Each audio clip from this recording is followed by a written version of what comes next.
selagi mana kita belum berakhir hayat, jangan penat untuk taat. Subhanallah, kita mulakan dengan taat Allah dan Rasul. Nanti akan ada untuk ibu dan ayah kita, pasangan hidup kita, jiran tetangga kita. Macam-macam ketaatan. Selagi bergelar pekerja, suka tak suka, kena ikut undang-undang dekat pejabat tu. Subhanallah.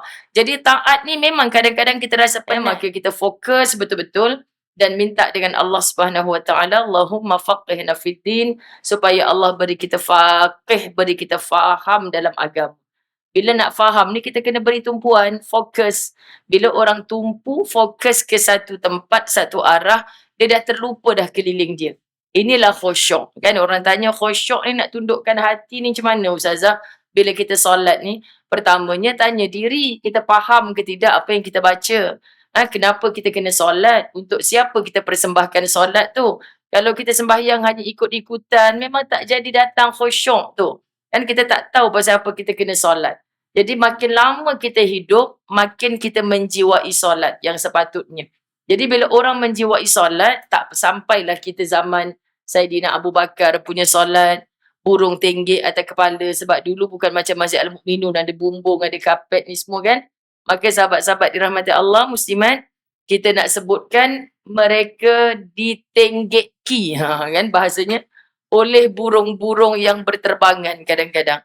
Tanya macam mana lah boleh tak bergerak hamba Allah ni bila dah Allahu Akbar, angkat takbir, tak bergerak dah. Burung pun tanya, ni tunggul ke manusia ni? Nak cerita fokus dia, aku hanya membesarkan Allah. Saya selalu juga cerita di mana-mana bila saya bawa jemaah berqiyamul lail di Masjidil Haram. Kadang-kadang kan waktu tengah malam, dia pun kelentang, kelentung. Ada kita bawa 40 orang, kadang-kadang 20 orang boleh kata, you dengar ke? I tak dengar apa pun. Yang seorang lagi, kau pekak ke? Bising tau tadi. Kan kelentang. Saya ni tukang dengar je, makcik pokpet kan. Jadi macam mana boleh ada yang dengar, rasa terganggu? Macam mana orang yang sama, pendengarannya okey, tapi tidak mendengar bunyi tersebut? Kerana dia sedang berada dalam nikmatnya solat berqiyamul lail. Dia memang tak dengar, sungguh tak dengar. Sebab dia tak fokus kepada tu. Jadi mujahadah ni sebenarnya macam mana kita nak tarik minda kita, hati kita, pendengaran kita supaya fokus kepada ilmu yang dah berbulan-bulan Ustazah tak sampai ke sini, Masya Allah. Malu je bila Kak Rozi kata last bulan 7 hari tu kuliah Ustazah. Kena dengan Haji Yaakob pula. Dia kata Ustazah setahun dah tahu tak mengajar kat sini. Setahun? Apa hal pula setahun? Belum Julai lagi. Sebab tahun lepas 2023 dia kata. Tahun ni 2024. Sabar je lah. Jadi insya-Allah, muslimat dirahmati Allah, kepada bonda yang saya sayang kerana Allah, sikit je lagi kita nak habiskan buku angan-angan ke Firdausi ni. Kan sikit je lagi. Jadi insya-Allah moga-moga Allah izinkan kita, sebab dah lama sangat kita tak jumpa, tengok balik isi kandungan supaya kita boleh flashback sikit. Orang baru pun ramai, siap minta tanda tangan Ustazah dekat buku tadi. Sebab kalau orang lama dia tak kisah dah tanda tangan ke gambar, tak kisah dah. Dia orang baru je yang kisah ni. Jadi maknanya orang baru boleh, dah belajar banyak dan dia akan ada rasa nak baca, nak ambil tahu, insya-Allah, mudah-mudahan. Baik, yang pertama, kita dah belajar hubungan rapat dengan Allah. Cantik dengan Allah hubungan itu, maka insya-Allah akan mencantikkan hubungan kita kepada seluruh makhluk Allah yang ada. Yang Al-Khaliq hanya Allah tunggal yang menciptakan. Tapi makhluk tersangat banyak, yakni ramai. Manusia ramai, pelbagai makhluk ada. Cantikkan hubungan dengan Allah, cantiklah hubungan kita dengan seluruh makhluk. Ibarat kita rapat dengan owner satu syarikat. Bos besar dia kita rapat. Mudah-mudah je kita nak rapat dengan orang-orang bawahan dia. Sebab apa? Sebab kita dah pegang ketuanya. Ini. Jadi kita nak rapat hubungan dengan Allah, rapatlah hubungan kita dengan seluruh hamba Allah. Kemudian disambung lagi dalam topik taat Allah dan Rasul. Taat Allah dan Rasul. Muslimat dirahmati Allah. Sampai bila nak taat ni? Sampai ke akhir hayat. Selagi mana kita belum berakhir hayat, jangan penat untuk taat. Subhanallah, kita mulakan dengan taat Allah dan Rasul. Nanti akan ada untuk ibu dan ayah kita, pasangan hidup kita, jiran tetangga kita. Macam-macam ketaatan. Selagi bergelar pekerja, suka tak suka, kena ikut undang-undang dekat pejabat tu. Subhanallah. Jadi taat ni memang kadang-kadang kita rasa penat. Tapi kita tak boleh beralasan sebab kita tetap kena taat selagi mana ia tidak melanggar perintah Allah sampailah ke akhir hayat. Maka orang yang ini pasti digembirakan Allah. Ketiga, menggembirakan ibu bapa. Tidak akan ada ruginya, tidak akan ada resah jiwanya bila mana hidupnya fokus kepada menggembirakan ibu bapa. Cuti-cuti sekolah, di mana anak-anak kita, bagaimana kita mengenang anak-anak kita, mengingatkan mereka. Nak pergi holiday juga, tapi jangan lupa rumah tok, rumah nenek. Bukan setahun sekali waktu raya saja. Ni semua anak-anak kita tengok. Bila anak-anak tengok, 20 tahun akan datang, kita akan dapat balasan daripada apa yang kita dah buat. Maksud, kalau dulu kita mengabaikan orang tua, jangan tanya kenapa hari ini anak-anak mengabaikan kita. Tetapi bila mana kita rasa kita dah cukup menghormati dan menggembirakan orang tua, tapi hari ini kita tidak digembirakan oleh anak-anak kita. Ibu, Allah tak pernah meninggalkan kita. Sebab Allah kata kalau ia bukan kafarah, ia mungkin berbentuk azab yang Allah nak bagi kita sakit sekejap di sini, di akhirat takkan ada sakitnya lagi. Anak yang menderhakai kita, kita terima itu sebagai ujian, maka muslimat Allah takkan pernah menyia-nyiakan kita. Pasal apa ke syurga ni? Pasal kita dah didik sungguh dah. Dah bagi segala dah untuk faham apa yang patut, apa yang tak patut. Tapi akhirnya dia tetap menderhakai. Kita orang pun datang tanya aku, pelik lah kau orang baik, tak pernah tinggal perintah Allah. Dengan jiran-jiran baik, dengan segala baik. Tapi pasal apa anak kau tak baik dengan kau? Jawapannya ujian. Satu perkataan. Kita tak nak jadi macam tu dan orang lain tak berhak ketawakan kita sebab kita dah baik segala dah. Tapi Allah beri, maknanya ada hadiah di sebalik balutan yang indah yang kita tak sedar. Nanti bila kita unboxing dia, apa dia? Kita unboxing dia, bila sampai ke akhirat, rupanya ini ya Allah, kau balut dengan balutan yang tidak indah. Sakit kita terima ujian ni. Tapi rupanya di dalam tu sangat dipersilakan masuk ke dalam syurganya Allah. Mungkin kita tak tahu, diuji dengan pasangan, diuji dengan anak-anak, maka teruslah bersangka baik dengan Allah. Muslimat yang dirahmati Allah. Ujian orang tua adalah ujian buat kita. Ini fokus yang seterusnya. Umur-umur 40-an, 50-an ke atas, biasa sahaja. Dalam pada kita nak membina kukuh rumah tangga kita sendiri, anak-anak dah mula membesar, tiba-tiba kita diuji dengan orang tua yang dah mula sakit-sakitan. Tak kena pada kita, mak ayah kita kena pada mak ayah mertua kita. Maka kita berperang. Keluarga pun penting, anak-anak sekejap yang duduk asrama hujung minggu ni giliran dia, minggu depan giliran tu, minggu satu lagi giliran ni. Bila masa nak jenguk mak ayah kita yang sakit, tak sihat. Tapi orang yang pasang niat, peliknya Allah bagi je sempat. Yang tak berniat, keluarga aku lebih penting, keluarga aku lebih penting, lebih-lebih lagi anak lelaki. Maka kalau kita dapat suami yang tidak menghargai ibu ayahnya walau masih ada di atas muka bumi ini, tolonglah jadi isteri yang tolong ingatkan suami kita. Dah lama sangat dah kita tak jenguk mak abang tu. Jomlah bang. Kita busy ni, anak-anak pun nak kena tengok dekat asrama semua. Kita lalu pun bang, bukannya tak lalu. Allah bagi berkat. Tak ada jam semua. Kalau kita buat muslimat, rupa-rupanya orang lain jam, kita elok je jalan, anak kat madrasah pun sempat diziarah, orang tua pun sempat. Mak bukan nak berlama-lamaan sangat. Kalau mak ayah faham, ya dia ni banyak kerja walaupun hujung-hujung minggu. Singgah, ya Allah, niat aku, korbankan sikit masa untuk ziarah orang tua aku ni, permudahkan urusan aku dengan keluarga, anak-anak dan sebagainya. Allah bagi berkat muslimin muslimat dirahmati Allah. Kemudian, setia pada pasangan. Ni kita dah bercerita semua dah ni.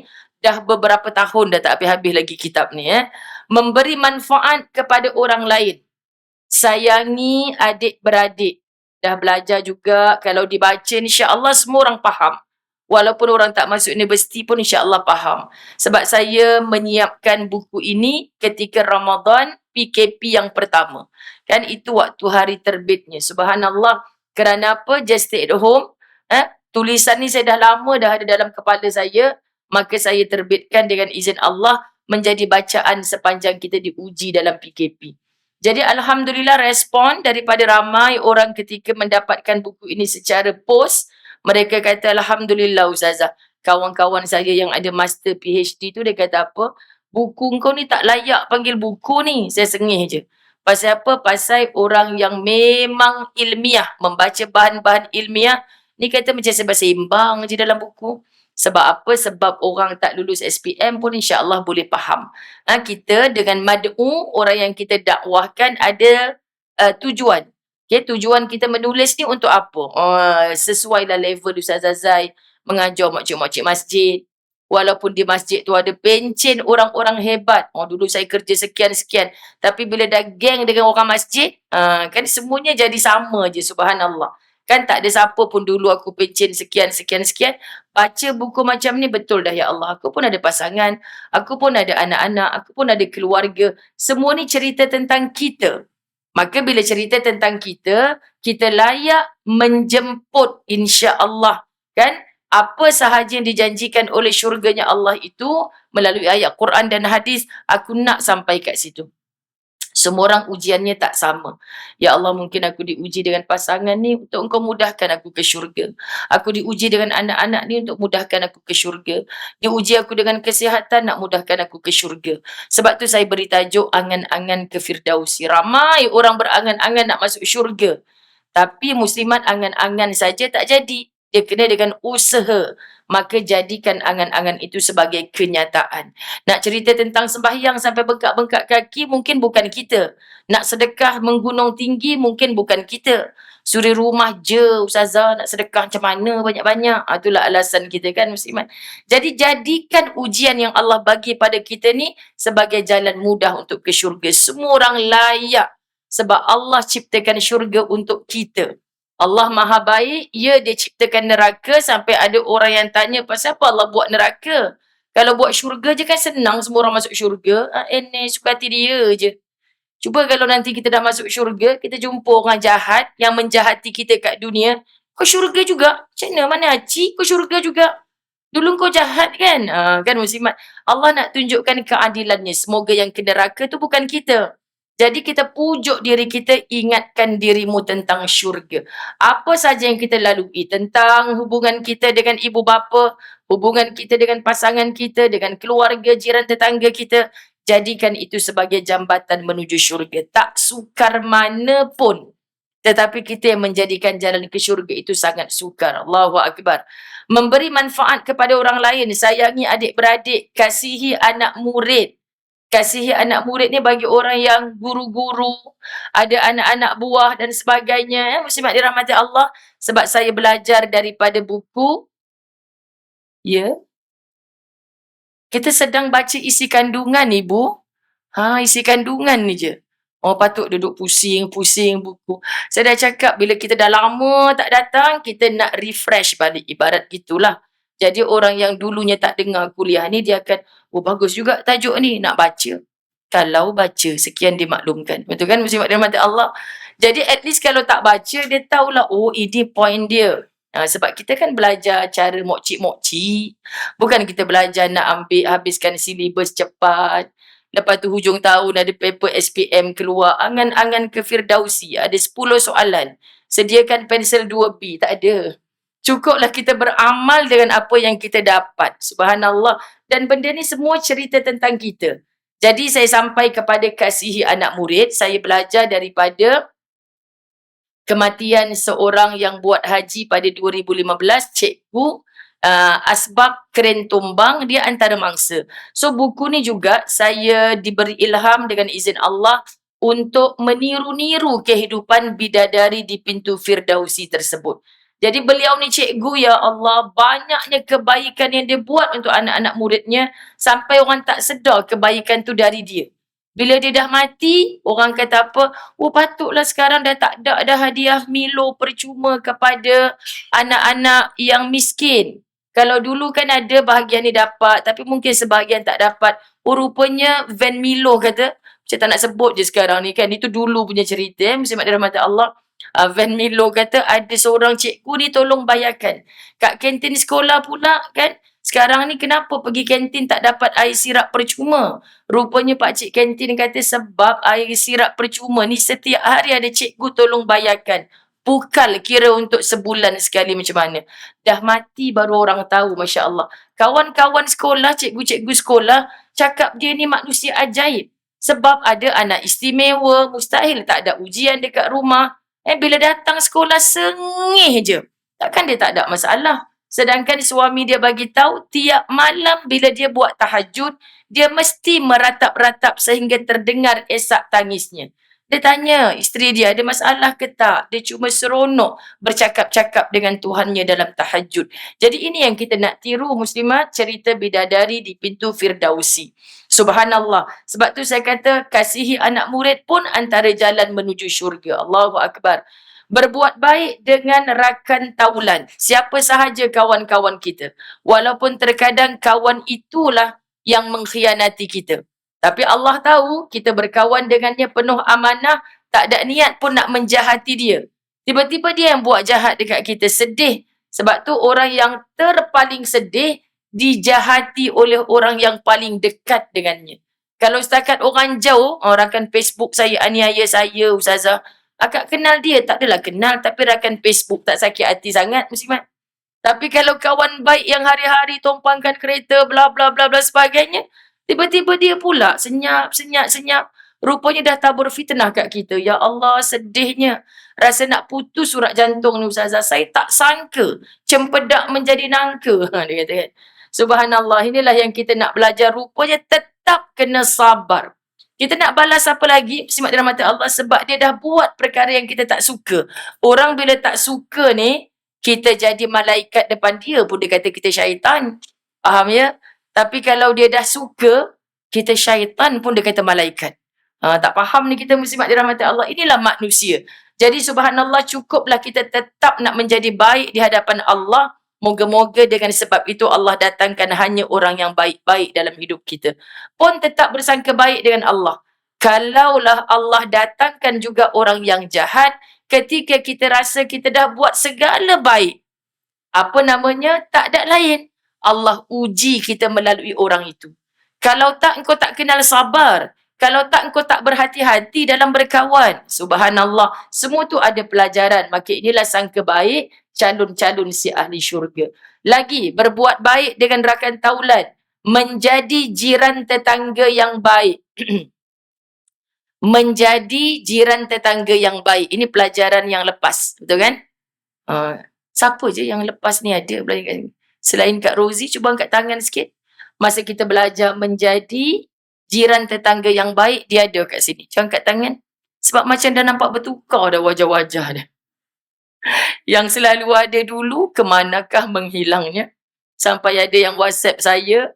Sampai ada yang WhatsApp. Assalamualaikum warahmatullahi. Kita kena masuk dalam grup. Kalau ada grup, siapa datang lambat, tolong jangan lalu belakang Ustazah. Kan satu dunia nampak. Kita ada 2 kamera ni. Jadi, kita lalu ke tepi sikit ya. Apalah Ustazah, saya memang nak enter frame. Tu tak apalah kalau memang nak enter frame. Okey, musibah dirahmati Allah. Jadi, Allahumma salli ala Sayyidina Muhammad. Kita dah habis dah semua yang kita dah belajar. So, orang yang baru dengar rasa macam apa yang ada dalam buku ni benda yang very simple, yang berlaku dalam kehidupan kita. Tapi kadang-kadang kita nak merebut syurga tu sampai kita berjalan-jalan jauh, keluar rumah tiap-tiap hari. Semalam saya ada satu program rakaman dengan Ustaz Don untuk rancangan Astro Ramadan ni. Dia kata, macam mana Ustazah muslimah ni? Banyak keluar untuk mencari pahala. Saya sengih je. Kenapa Ustazah sengih dia tu? Sebab ada ramai muslimah yang terlupa syurga sebenar ada dah dalam rumahnya sendiri. Melalui suaminya, melalui anak-anaknya. Ya Allah, ni yang selalu keluar ni, muslimat dirahmati Allah. Ada ke syurga aku di luar rumah, Ya Allah? Kalau yang di dalam rumah menuntut haknya. Nasib baiklah si penuntut hak tu sentiasa berada di sisi kan. Saya keluar, dia pun keluar juga. Jadi kalau dia tak keluar, saya akan resah gelisah. Dia semalam janji habis rakaman pukul 5.30 sampai pukul 6.30. Pukul 11 malam baru saya balik rumah. Ya Allah, abang macam mana ni? Okey, habiskanlah dulu belum selesai. Resah sebab syurga aku ni kat rumah ni, ya Allah. Muslimat dirahmati Allah. Tapi kalau kita syok duduk luar rumah, sedangkan kita tahu kita boleh membina syurga dalam rumah, muslimat dirahmati Allah, something wrong. Okay, sebab tu masa PKP dulu dah cukup menilai kita dah. Kan, bila nak PKP ni aku muak tengok muka sama je. Ha? Muka sama tu muka siapa, cik? Muka pakcik engkau lah, siapa lagi lah. Muak ni something wrong muslimat. Anak-anak ni saya nak makan je Ustazah. Sekarang masing-masing duduk asrama, rindu pula lah kalau anak-anak ada Ustazah. Tak ada makanan buang tong sampah. Semua masuk kat mulut depa je. Hari tu jadi tukang masak, hari-hari masa PKP kita juga yang merungut. Jadi sebenarnya dengan rungutan inilah yang menjauhkan kita daripada syurga. So nak latih lidah kita ni, terima. Sebab bila dah terima muslimat, itulah redha. Bila ada redha, di situ datang redanya Allah. Bila redanya Allah telah datang, orang bagaimanapun pun halilintar, ribut taufan, dia tetap teguh. Apa yang Allah tunjuk pada kita kepada wanita-wanita Gaza yang sekarang ni sudah berada di Rafah dan tak tahu nak lari ke mana dah. Subhanallah. InsyaAllah tempat terakhir mereka berlari adalah syurga. Confirm bila mana mereka mati sebagai asyuhada. Tapi kita belum tentu lagi. Diuji sikit je kita dah nak lari rumah. Mereka dah tak ada tempat dah, muslimat dirahmati Allah, nak lari ke mana. Semoga Allah bantu kita untuk belajar sesuatu. Allah bukan zalim membiarkan mereka sekarang dalam kebuluran, kelaparan. Tak ada apa dah. Kita nak sangat tolong mereka. Tapi yang kita boleh hantar hanyalah doa-doa. Mudah-mudahan kita betul-betul yakin yang kata Nabi, doa adalah senjata orang-orang beriman. Walaupun senjata kita dah macam tak laku, mereka tak perlukan di sana. Tapi cukuplah kita membantu supaya mereka gagal membeli lebih banyak lagi senjata kerana kita dah mula bekerja keras di sini, insya-Allah. Itulah sahabat-sahabat dirahmati Allah. Nampak macam tak menolong, tapi insya-Allah bila mana mereka disyurgakan Allah, satu harapan kita. Mereka mencari-cari mana orang Malaysia yang sangat kerap menghantarkan doa kepada kami. Allahu Akbar. Hilang segala, tapi iman semakin tebal dalam diri mereka. Kita ketika ada segala, khawatir iman semakin menipis. Ini paling kita takut. Jadi Allah bagi tahu kat kita yang dekat-dekat dengan kita ni lah, boleh mengundang kita ke syurga Allah, insya-Allah. Baik, kita terus pergi kepada muka surat 95, pelajaran baru setelah selesai, setengah jam kita punya muqaddimah. Subhanallah, anak ke cucu siapa ni? Ni yang punya anak ke? Subhanallah, sebab dia joget-joget atas tu saya dah tak boleh fokus dah, comelnya. Joget-joget kat situ. Kita tengah cerita Gaza, dia joget-joget, Masya Allah. Tak apa je ni ya? Comel, Masya Allah. Allahumma salli ala Sayyidina Muhammad. Jaga hubungan dengan makhluk lain. Okay, kita nak baca satu persatu. Baik Ibu, baru kita boleh buka muka surat 95. Jangan duduk dekat yang isi kandungan tu lagi. Kan? Bila kita masuk pelajaran baru, kita akan baca satu persatu. InsyaAllah. Okay, sebab itu untungnya yang follow betul-betul kuliah dengan Ustazah Zai ni, dia memang bukan alim pandai mana pun, dia tukang baca buku je. Kan? Senang kalau baca buku ni, insyaAllah dia tidak menyelingkuh ke mana-mana. Itu sebab best ngajar kitab ni. Dia takkan merepek meraban ke mana-mana, sebab dirahmati Allah. Jadi nak datang kepada kuliah-kuliah yang tetap seperti ni dah cukup payah dah sekarang. Banyaknya dijemput kuliah-kuliah yang one off, tajuk-tajuknya yang kadang-kadang memang kita boleh bicara tentangnya. Tapi minta Allah jaga lisan, khawatir juga tak ada panduan di depan kitab, kita dah mula cakap syok sendiri. Kan muslimat, orang yang suka main ikut je. Ingat je ibu-ibu, kalau benda tu salah jangan ikut. Jangan ikut. Mak saya dulu selalu pesan, orang bawa engkau terjun lombong pun kau nak terjun sama ke? Tak mak, tak nak terjun. Kalau tahu orang tu nak bawa ke syurga, nak pimpin ke syurga, baru ikut.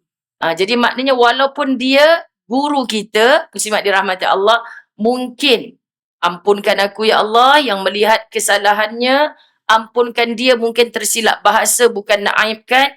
Nanti Ustaz minta maaf, 3-4 orang ni perasan. Tadi ada ke yang Ustaz tersilap bagi tahu kat kami? Kan? Ni semua satu masjid dah tahu ke kesilapan saya ni Kak? Tak. Kami baru bincang 2-3 orang je. Sebab saya perasan, tapi takut saya salah dengar. Saya tanya seorang lagi, betul, dia kata Ustaz tu terbalik tu cakap tu. Kena bagi tahu. Jangan main biar sahaja, muslimat dirahmati Allah. Sebab manusia ni biasa je. Biasa tersyasyul, biasa. Muslimat. Saya kadang-kadang jom ibu-ibu kita mulakan dengan Ummul Kitab Al-Fatihah. Bismillahirrahmanirrahim. Alhamdulillahirabbil alamin wassalatu wassalamu ala asyrafil anbiya'i wal mursalin. Makcik-makcik pun Fatihah ke apa ustazah ni nak baca kan? Ikut je. Kan ikut je. Aku nak baca Fatihah ke nak baca doa ni? Tak apalah ustazah, kami ikut je. Salah. Kalau Fatihah, Fatihah lah kita baca muslimat. Walaupun doa tadi tu betul. Macam itulah juga kadang-kadang kita tak suka dengan seseorang. Ustazah, dia ni kemain konon menganjurkan solidariti kepada Palestin. Tiba-tiba mulut dia sebut hancur Palestin. Apa kes dia ni? Ni lah tak betul ni. Ya Allah, kenapa tak tegur orang kiri kanan dia?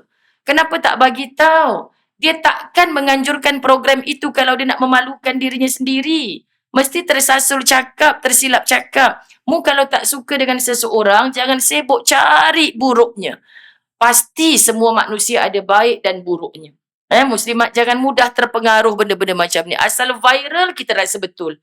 Sekarang kita hidup di zaman yang takut yang salah tu dikeataskan jadi betul. Yang betul pula terkebawah.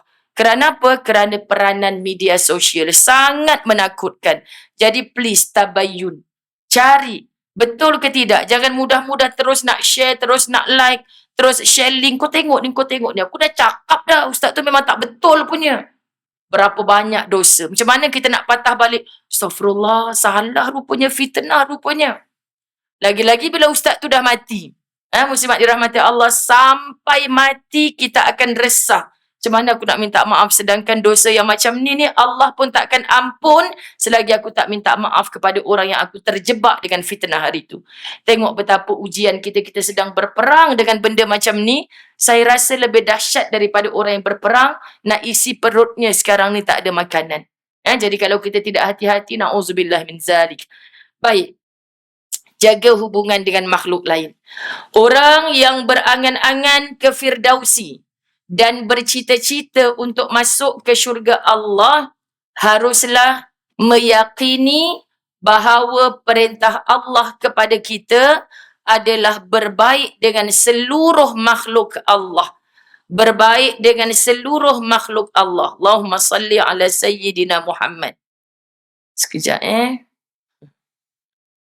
Kenapa pula tiba-tiba torchlight saya ni menyala ni? Saya bukan tahu nak tutup benda-benda gini. Okey. Allahumma salli ala Sayyidina Muhammad. Bukan sahaja manusia, tetapi pepohon dan juga haiwan. So makhluk ni, kita tahu hablum minallah, jaga hubungan dengan Allah di awal bab buku ini tempoh hari. Tetapi sekarang ni sampai kepada jaga hubungan dengan makhluk lain. Makna makhluk yang dicipta oleh Al-Khaliq, pencipta. Jadi apa sahaja makhluk? Makhluk bentuk manusia, makhluk bentuk binatang, makhluk bentuk tumbuh-tumbuhan, kena baik. Sebab tu bila kita tadabbur suratul Fatihah antaranya Alhamdulillahi Rabbil Alamin. Segala puji bagi Allah Tuhan semesta alam. Jangan kata Tuhan yakni Allah tu Tuhan kita saja.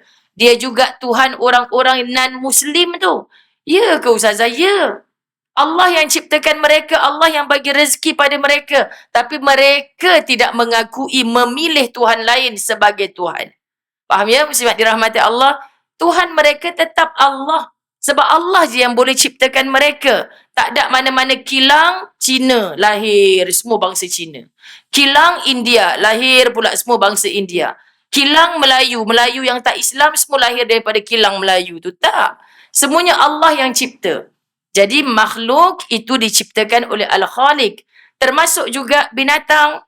Ada, tadi saya lalu mana entah saya kata, ui, anjing ke kambing tu atas rumah tu je. Ustazah ni tu, kartun pula apa? Patung tu. Patung, dua ketui, kiri satu, kanan satu. Muslimat. Saya kata betul dah selama ni yang orang cerita ada orang Melayu Islam. Rumah dia, kiri kanan, seekor singa, seekor lagi harimau.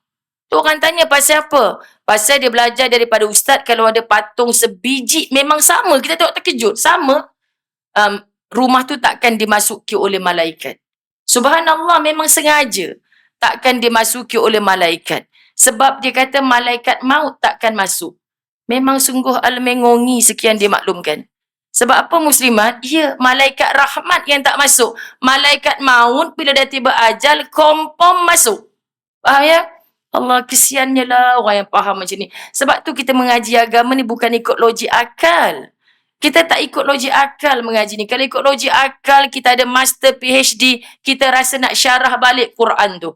Banyaknya lah yang tak betul ni. Tak sesuai ni musim panas ni. Takkan nak kena pakai tudung sampai labuh-labuh gitu kot.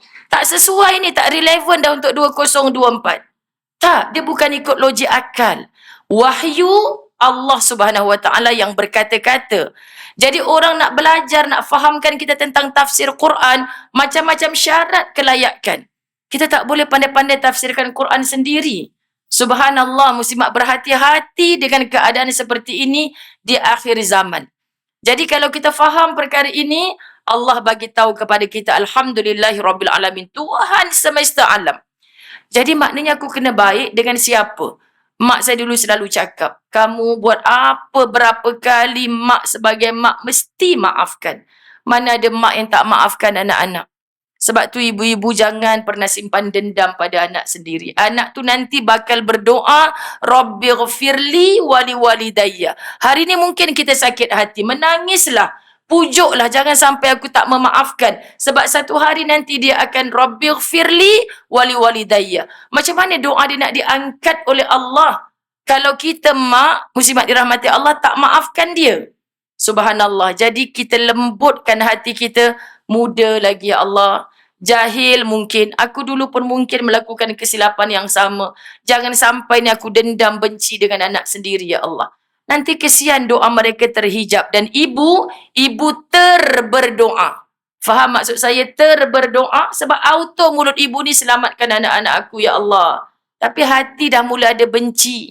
Hati dah mula ada dendam. Orang yang berdoa dalam benci, sakit hati, ada dendam, doanya takkan diangkat ke langit Allah. Rugi. Sedangkan janji Nabi, apa dia? Doa ibu ni tidak ada yang terhijab. Semua dikabulkan Allah. Tapi dalam bentuk yang bagaimana, bukan ikut yang kita mahu, tapi ikut apa yang Allah perlu. Subhanallah, apa yang kita perlu. Allah tahu apa yang kita perlu. Masya Allah. Jadi kita jaga hati kita, jangan sampai benci. Bagi tahu anak-anak kita, mak akan maafkan. Mak akan maafkan. Kau anak mak, kau lahir daripada rahim mak. Masa lahirkan kau sakit. Tuhan aja yang tahu, tak ada sakit lain mengatasi sakitnya bersalin. Tapi sebenarnya yang lebih sakit lagi apa ibu? Sebab sakit bersalin, nampak anak berwajah comel tu, hilang dah sakit. Yang lebih sakit ketika anak dah mula pandai menengking ibu ayahnya sendiri. Itu terpaling sakit. Rasa macam nak masukkan dalam perut balik. Kau dulu tak payah besar pun tak apa kalau macam ni. Sebab masa kecil-kecil tak pernah lawan mak. Mak kelek sana, kelek ke sini jadi kebanggaan. Tapi bila dah boleh bercakap, baru bagi makan mak sebulan gaji je dah sombong macam ni. Muslimat dirahmati Allah. Bagi tahu dia, Tuhan mak Allah, Tuhan kamu juga Allah. Mak takkan marah pada anak-anak mak. Takkan tak maafkan anak-anak mak. Tapi hati-hati dengan Tuhan kita. Allah tengok mak ni dah terluka hati. Macam mana Allah tak beri dosa kepada anak yang mendurhakai ibu dan ayah? Pasti berdosa. Sebab tu gaji banyak, tak berkat. Gaji banyak, berantakan rumah tangga, laki bini, tak pernah ada keserasian. Anak-anak bijak pandai tapi tidak ada adab dengan orang tuanya. Betulkan hubungan kamu dengan orang tuamu. Bila kamu jaga hubungan dengan Allah, jaga hubungan dengan orang tua, gaji kecil sikit. Sekarang ibu-ibu tak tengok ke bagaimana bagaimana sewa rumah paling sikit pun RM1,000. Anak-anak yang gaji RM1,500, RM1,800, nak bayar duit motor lagi, duit tadi ke anak lagi. Logik akal kita cukup tak? Tak cukup macam mana? Tak cukup. Tapi kenapa ada orang yang gaji tak sampai RM1,800, cukup berkat balik kampung boleh bagi mak RM50, tol minyak sama je. Orang duduk Kedah bukan semua orang kaya. Sekali pergi balik 300-400 perlu dah. Tapi kenapa dia boleh balik tiap-tiap bulan? Allah cukupkan. Allah cukupkan. Tapi yang gaji 3, 4, 5 ribu tak cukup, mak. Mak ni sekarang ni pengasuh anak lagi semua. Orang tu pun buat juga. Tapi kenapa cukup? Subhanallah. Sebab kita jaga hubungan dengan makhluk lain, terutamanya orang tua kita. Hari ni muslimin muslimat dirahmati Allah. Jika sesama manusia telah dibahaskan sebelum ini, kita juga perlu ingat bahawa yang dimaksudkan itu bukan sahaja manusia Islam, tetapi siapa sahaja yang bernama manusia. Islam mengajar dengan kita, kalau jiran-jiran kita non-Muslim, adakah kita kena buat jahat dengan dia? Tak, tetap kena tunjukkan kebaikan.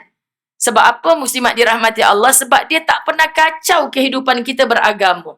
Tapi di sana ada kafir yang berhak untuk kita perangi kerana dia memulakan peperangan dulu dengan kita.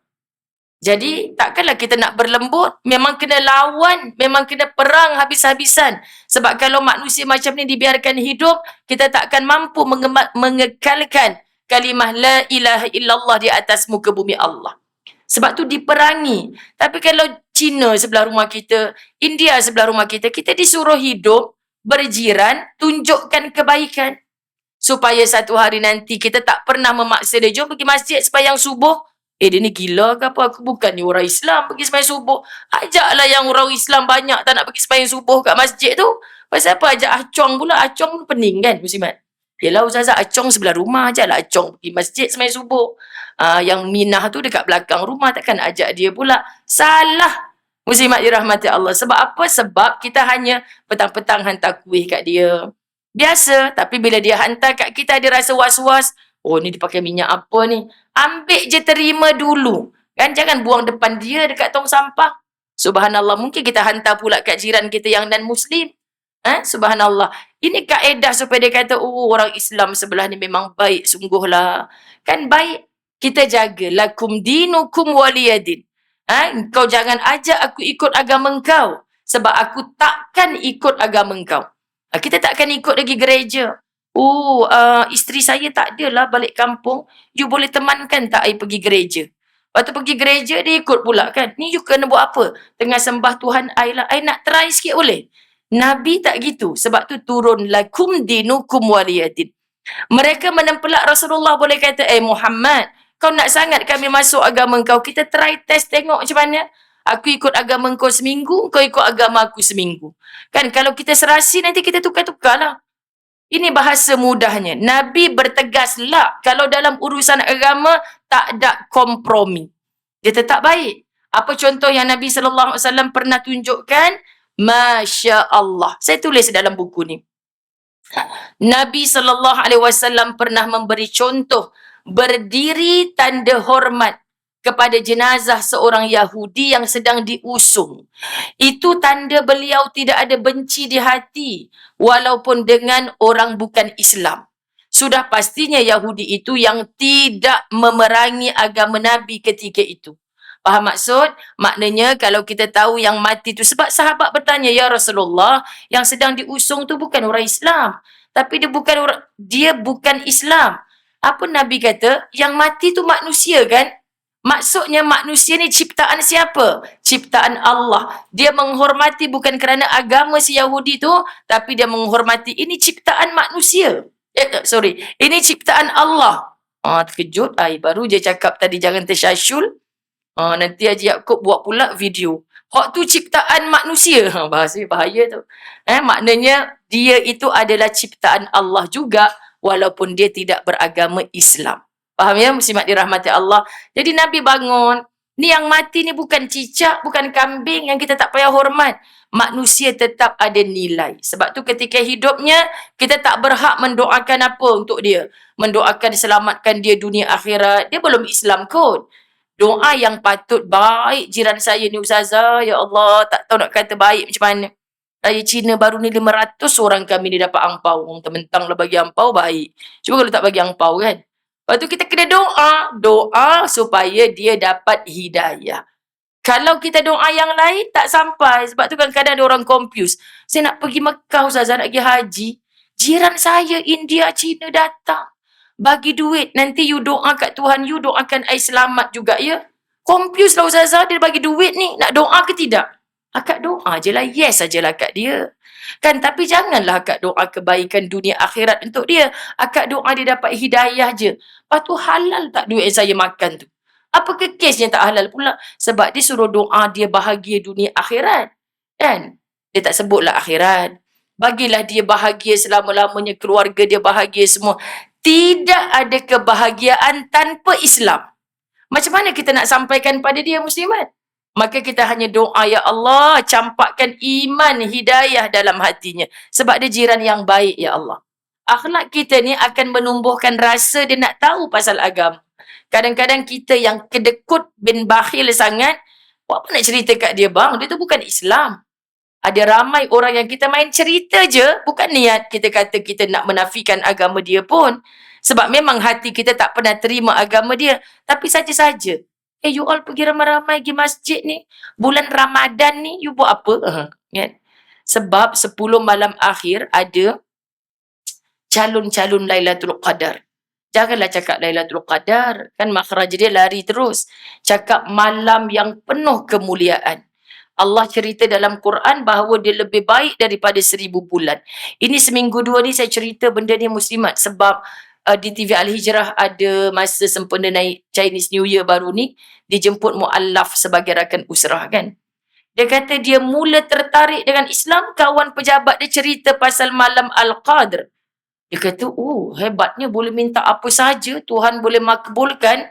Jadi malam tu, Allah bagi dia tak tidur malam tu. Dia pandang langit, dia doa je lah walaupun dia tak Islam.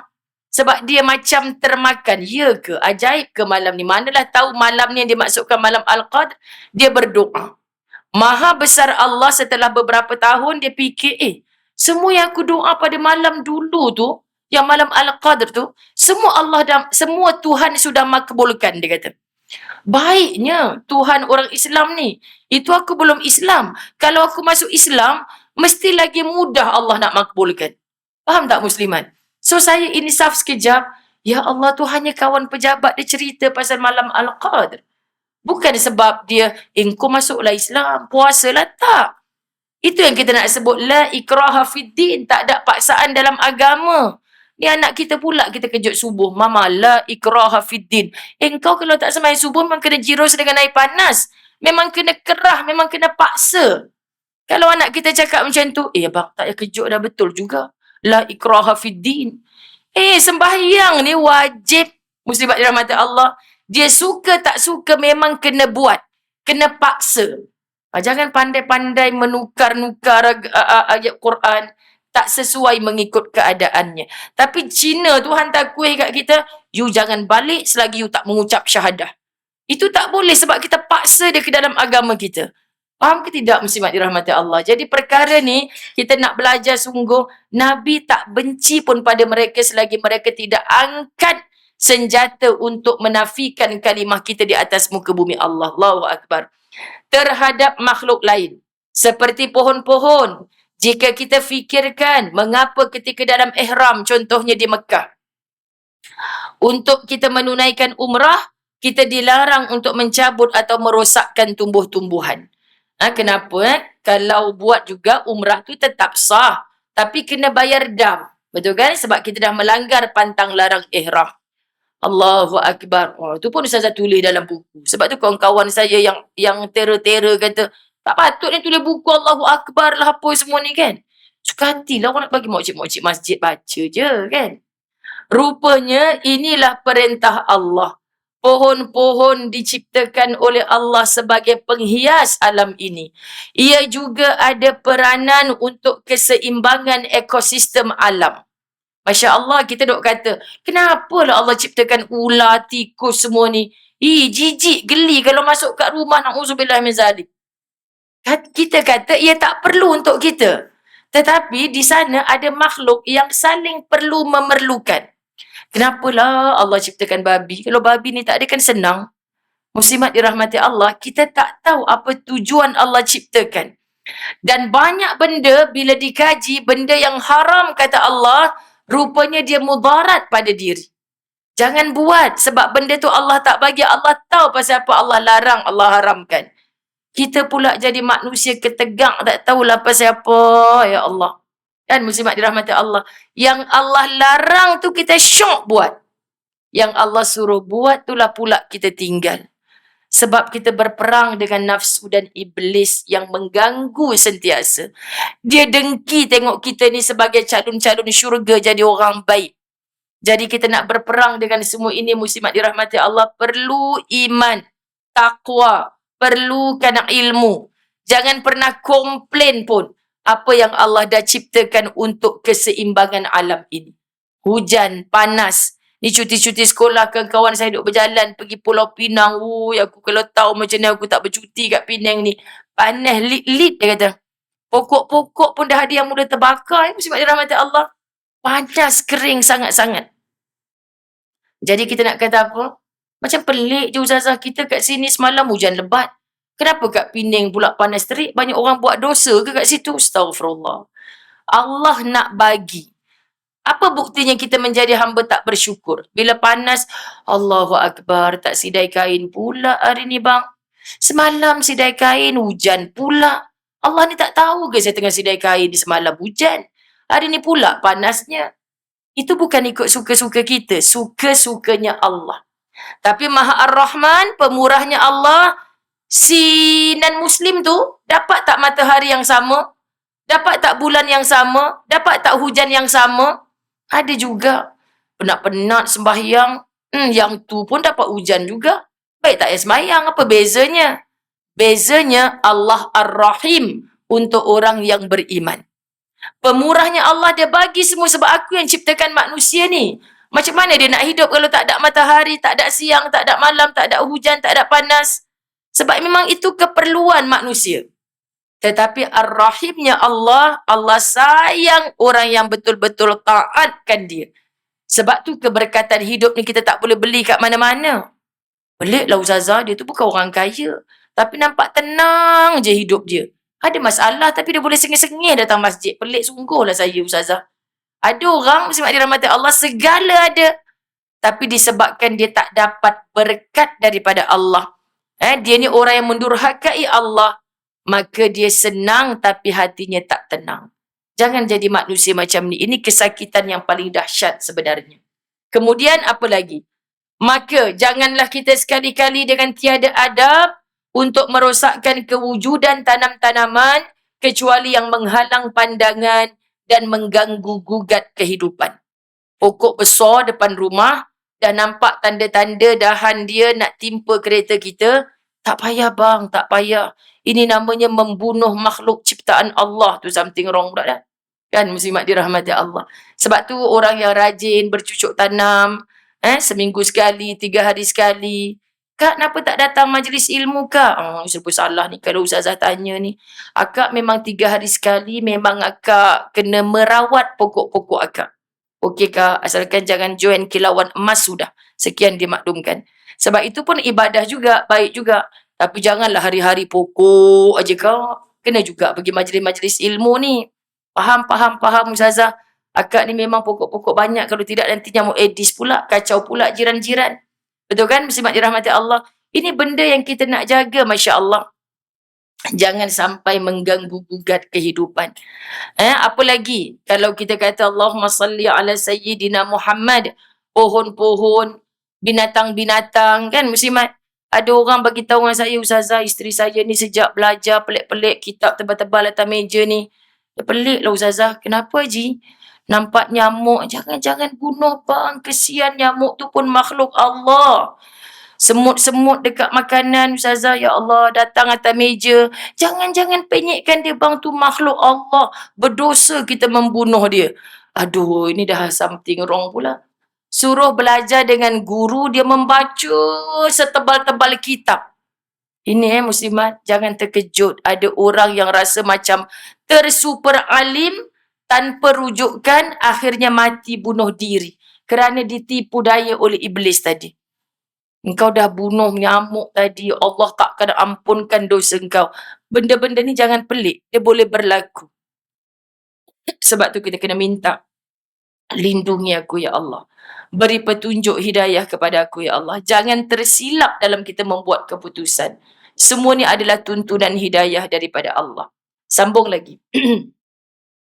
ketahuilah bahawa setiap tumbuhan itu juga berzikir kepada Allah. Sewajarnya kita merasa malu kerana kekerapan zikir kita kepada Allah tidaklah sekerap zikir pepohonan tersebut kepada Tuhannya.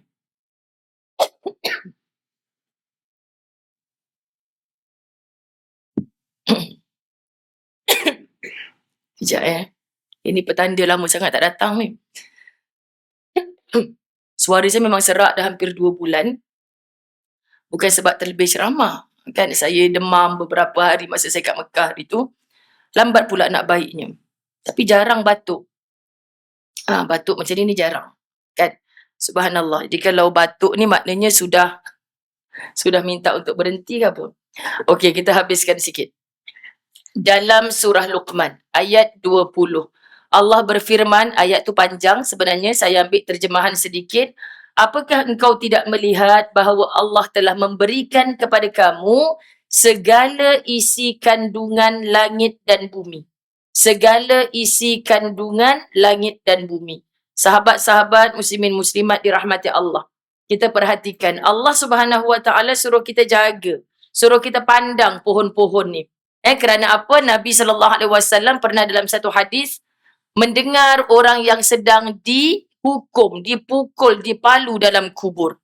Lalu Nabi pacakkan pohon kurma supaya dia tumbuh, melindungi, memayungi, menaungi.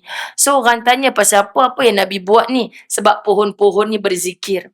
Maknanya kita yang jirus pokok tiap pagi, muslimat dirahmati Allah, tolong ingat setiap dedaunan ini, pohon-pohon ini berzikir.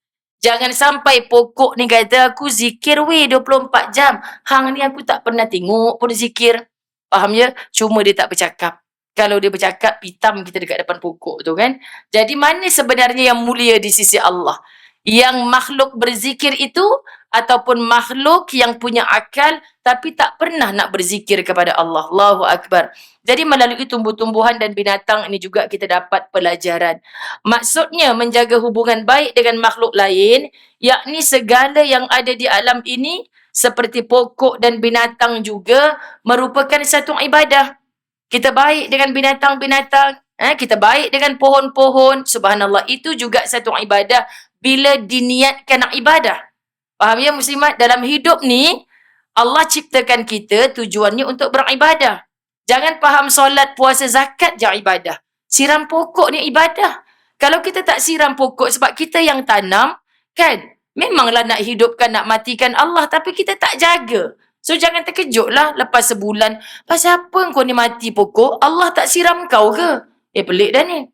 Kita kan yang Allah amanahkan untuk kau nak jaga pokok. Dulu-dulu masa Ustazah tak sibuk, depan rumah hijau pasu-pasu.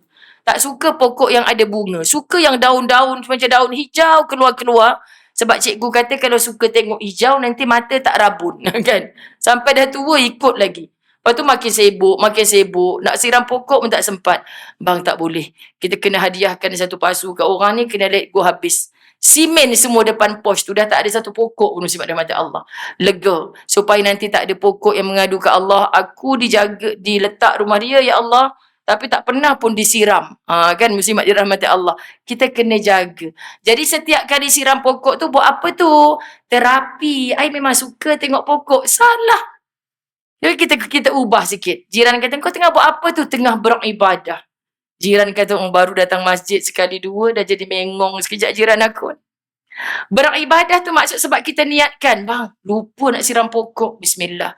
Dalam hati kita cakap, moga-moga sebab aku siram pokok ni mudahlah urusan anak aku nak jawab SPM hari ni ya Allah. Semua ni kebaikan yang kita buat, kita boleh niat yang baik-baik. Masya Allah. Tapi ramai orang tak terfikir. Subhanallah. Dia ingat bila masuk duit dalam tabung masjid, diam. Duitnya RM1 aja kan. Ya Allah, pahala RM1 ni untuk arwah mak aku, bapa aku atau aku semua sebut 10 orang. Pada RM1 je sekian dimaklumkan. Kan muslimat? Sebenarnya kita buat baik apa je pun, kita boleh niatkan, Tuhan aku mudahkan urusan jiran. Tayar kereta dia pancit, aku hantar anak dia pergi sekolah. Mudahkan urusan aku hari ni ya Allah. Orang tak tahu kita doa macam tu. Tapi percayalah, guru saya pesan dulu, mak saya pesan, bapak saya pesan. Setiap kali buat baik, jangan tak ada niat dalam hati. Itu orang yang sentiasa dalam ibadah. Sebab tu ada seorang syekh menghantar anaknya ke muka pintu. Kau ingat ya, dari sini, pintu rumah ke madrasah ada 70 langkah. Pastikan ada 70 doa dalam hati. Faham tak maksud muslimat dirahmati Allah? Ya Rab, kita sedang buat apa sahaja, tengah ziarah orang sakit, pasang. Kadang-kadang doa yang makbul ni bukan di atas sejadah, tetapi yang kita sedang berniat ketika kita sedang buat kebaikan. Ramai orang tak terfikir. Nasihat anak-anak, long kan dah gaji, pertama kali pula dapat gaji. Jom niat kita masuk ibadah korban tahun ni. Berapa bu? 1,000 dekat masjid. Sekarang mana ada lembu murah-murah? 1,000 habislah gaji kakak ni. Kan macam dirahmati Allah. Tak apalah ni, ibu tengok ada yang murah ni, tapi dekat luar negara lah. 300 lebih. Tapi jangan masuk sebab niat nak murah tu. Sebab kau kan tengah belajar-belajar. Selama ni ibu yang masukkan korban. Ni kau dah ada duit gaji ni masuk. Tapi korban lambat lagi. Sebab kau kedekut sikit kan macam mak. Jadi kau simpan RM50, RM50 sebulan. Nanti bila dah sampai tarikh tu, kau ada RM300. Tinggal nak top up berapa je. Cerita. Sambil kau asingkan duit RM50 sebab nak masuk korban tahun ni, kau niat yang baik-baik. Subhanallah muslimat.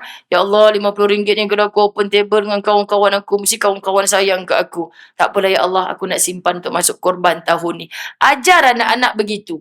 Akhirnya dia akan menumbuh dengan roh yang begitu. Buat apa pun teringat nak niat yang baik-baik. Subhanallah. Begitu juga dengan hubungan kita dengan binatang. Betul kan kat situ? Ke saya terlepas ke? Betul kan? Perenggan atas tu saya dah habis baca ke belum? Oh semua. Entahlah Ustazah, kami dengar je Ustazah cakap tak berhenti-berhenti. Kami tak rasa pun nak tengok habis ni. Betul kan kat situ? Tu sebab. Ini cara test Ustazah Zai. Sebenarnya dia sendiri pun lupa. Bukanlah Allah memerintahkan kita berkawan dengan binatang-binatang yang liar. Dah pelik pula dah sekarang ni. Ustazah, jiran saya anak dia memang bela ular 3 ekor. Ya Allah, peliknya. Kan muslimat? Dia memang bela orang hutan dalam rumah. Ustazah, ada baby harimau jiran belakang rumah saya ni. Manusia sekarang ni memang dah jadi pelik muslimat.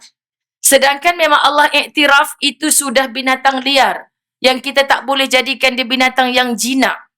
Faham ya muslimat dirahmati Allah? Jadi jangan buatlah benda yang pelik-pelik macam ni. Sebab konten Ustazah ramai yang follow. Itu lagi pelik tu. Kerana Allah Subhanahu Wa Taala sendiri memerintahkan agar kita menjauhi kemudaratan. Namun apabila kita niat menjaga hubungan dengan binatang kerana ketaatan kita kepada Allah, pasti di situ ada ganjaran daripada Allah. Ya Rabb. Kita baik dengan binatang, ada ibu-ibu yang saya biasa bawa jemaah umrah, travel sana sini. Bawa makanan kucing, muslimat rahmat Allah. Kan mana kakak ni pergi? Ya Allah, rupanya dia pergi makan kucing, bagi makan kucing. Kan saya kata, ya Allah kak, syurga lah tempat akak dengan bagi makanan kucing. Tapi jangan lama-lama sangat kak, orang 40 orang dah tunggu dalam bas dah akak bagi makan sampai 40 ekor kucing ni pasal apa? Orang semua tengah marah atas bas tu. Oh yelah Ustazah, akak memang ketagih nampak kucing je akak tak boleh. Akak lupa dah akak ikut rombongan. Tak boleh macam ni kak. Menyusahkan orang dah menyumpah seranah kat situ. Cukup 4 ekor kucing, selesai. Akak pergi cari nak cukupkan 40 tu pasal apa? Ada juga manusia pelik macam ni muslimat. Kita mencontohi akhlak Nabi SAW yang menyokong kecintaan Abu Hurairah kepada kucing. Dia akan jadi macam ni. Ustazah Zai tak bela kucing, contoh. Tapi jangan benci dengan orang yang bela kucing. Nabi Muhammad tak ada dalam hadis-hadis rumah dia penuh dengan kucing. Tapi Nabi Muhammad sangat menyokong Abu Hurairah bela kucing. Faham ya muslimat? Jadi kalau kita nak gaduh dengan jiran sebelah yang bela kucing tapi macam tak bela sangat sebab berak kencingnya, berak bahasa Arab. Berak kencingnya adalah di dalam rumah kita, macam mana kita nak tegur? Kita kena cerita benda ni. Kau yang jaga dia, kau kena cakna lah ambil tahu. Kan kenapa pula asal rumah aku je dia berak, dia kencing, rumah kau tak? Muslimat dirahmati Allah. Jadi ini antaranya kadang-kadang saya belajar daripada jiran saja yang memang beli ikan-ikan buruk dekat pasar, dia rebus, dia bagi makan ikan-ikan kucing-kucing liar ni. Saya tanya, kak banyaknya kucing belakang rumah. Mesti busuk tak kucing? Tak pernah Ustazah. Tak pernah berak. Tak pernah berak. Tak. Tapi orang belakang ni asyik menjerit-jerit. Kucing siapa berak dekat rumah aku ni? Kak, kucing tu tahu kot orang belakang tu bagi makan kucing. Tak pernah Ustazah, Kak nak cakap macam mana. Jadi dia yang bagi makan kucing, kucing tak berak kat rumah dia. Faham Musliman? Orang yang tak bagi makan kucing, meremang bulu roma saya sebab saya, what? Allah yang bagi. Kucing tu Muslimat dalam mata Allah cari makan kat rumah kita, dia tak pakai waze tau. Yang kita pukul dia dengan penyapu pasal apa? Rezeki dia pada hari tu kat rumah kita yang kita lupa tutup pintu belakang. Dah tengah siang ikan, kita jawab telefon sekejap. Tadi 4 ekor, pasal 3 ekor lah ikan aku ni. Lepas tu kita nampak kucing tengah ratah ikan kita kan. Kita pukul dia, tersengit-sengit dia berlari. Kamu tunggu. Sebenarnya Allah yang hantar rezeki dia dekat dalam siki rumah kita tu. Kalau kita ingat, Allah hantar. Tak jadi pukul, makanlah kucing, semoga ini jadi ibadah buat aku. Kan muslimat dirahmati Allah. Itu yang kita kena faham, itu juga ada nilai ibadah, subhanallah. Kalaulah itu perkara yang tidak baik, sudah pasti Nabi SAW menghalang perbuatan Abu Hurairah itu. Bayangkan, seekor kucing yang datang ke rumah kita, siapakah yang mentakdirkan kakinya berjalan ke rumah kita? Bukankah Allah yang tentukan rezeki makhluknya itu ada di rumah kita pada hari itu? Fikir dan fikir. Tiba-tiba tanpa berfikir panjang, kita pukul kucing itu dengan penyapu. Hanya semata-mata ia mengambil seekor ikan di atas meja yang kita tidak habis makan pun. Allah zalimnya kita ini. Ya, kucing tak balas apa pun. Kucing tak angkat jari dia. Kau tunggu, besok aku makan anak kau. Tak ada kan mesti ada mati Allah. Tapi Allah, yakni pencipta kucing itu sedang memerhatikan kita. Ini iman. Tuhan kita, yakni Allah, Tuhan kucing tu juga kan. Perhati je perangai kita. Yang pukul kucing tadi tu. Hakikatnya kita yang sombong. Allah nak beri pahala, nak jemput masuk dalam syurga melalui kucing tadi. Sebab dia dah ambil rezeki dalam singki rumah kita atas meja kita. Tetapi kita yang tidak mahu pahala itu. Astaghfirullah. Ibu-ibu nampak ya? Ibu-ibu ngantuk. Boleh faham ke cerita pada petang ini? Sekianlah episod pada petang ni. Takut lagi ramai yang batuk, ramai yang ngantuk. Masya Allah. Okay? Jadi okey ke hari ni? Boleh dapat ke? Kita kena baik dengan makhluk lain. Semoga Allah izinkan kita sambung lagi insya-Allah. Ini di bahagian belakang ni ada ayat Quran sikit. Ada pandangan khulasah Ustazah Zaid sikit untuk kita tutup makhluk baik dengan makhluk lain. Bulan depan dah tak ada kuliah sebab Ramadan. Okay, semua kelas-kelas petang muslimat, kalau saya saja try test, Kak, bulan depan, Ustazah macam mana nak kuliah? Ustazah kita nak masak lah petang-petang ni. Semua rajin masak. Ya ke Kak masak? Iyalah Ustazah. Bukan pergi bazar Ramadan ke? Kalau bukan kita yang beli, siapa lagi nak beli Ustazah? Kita juga beribadah di bazar Ramadan. Jadi betulkan niat. Muslimat. Maknanya petang-petang tak ada kuliah yang berjalan di Masjid Surau. Cuma ada satu mungkin di Surau Taman Permata. Kan yang ni special sikit lah. Kebanyakannya kuliah duha dipenuhi dengan tadarus. Jadi saya mengambil kesempatan mengucapkan selamat menyambut bulan Ramadan yang kita memang nanti-nantikan. Jangan angkat tangan kata saya tak nanti Ustazah, saya gastrik, saya ada penyakit, saya memang susah hati kalau Ramadan bisnes cendol saya tepi jalan tu tak laku. Allahu Akbar. Kita tunggu Ramadan sebab terlampau banyak bonus di dalamnya. Semoga siang boleh bersiam dengan baik. Bukan saja tahan lapar dahaga, tahan mulut nak cakap yang buruk-buruk ni. Lama dah kita puasa hanya tahan lapar dahaga. Tapi lisan masih duduk mengata-ngata orang lagi. Kemudian malam berqiyam. Usahakan tak ada malam tanpa qiyam. Bermula dengan tarawih. Jangan pula kata isyak tak payah buat. Ustazah kenalah buat isyak tu. Okey. Kemudian mulut kalau tak mampu cakap yang baik-baik, pilihlah untuk diam. Ini perjuangan kita dalam Ramadan. Saudara-saudara kita di Rafah juga berdoa wa balighna Ramadan, tapi mereka tak tahu mereka nak sahur apa, nak buka apa. Kadang-kadang mereka hanya berpuasa berhari-hari, nanti berbukanya di dalam syurga Allah. Semoga muslimat tahun ini jaga menu berbuka puasa, jangan melampau-lampau dalam pembaziran. Ingat ada saudara kita yang sedang kelaparan. Moga-moga bermanfaat. ramai dalam talian lebih 1,000 orang menonton kita. Moga pahalanya juga mengalir kepada seluruh ahli karya Masjid Al-Mu'minun. Betul Takut pula nak sebut dah lama tak sebut Al-Mu'minun. Takut tersilap masjid. Okey, ampun maaf. Mudah-mudahan Allah redha. Allah ampunkan dosa-dosa kita. Wabillahi taufiq wal hidayah. Assalamualaikum warahmatullahi wabarakatuh.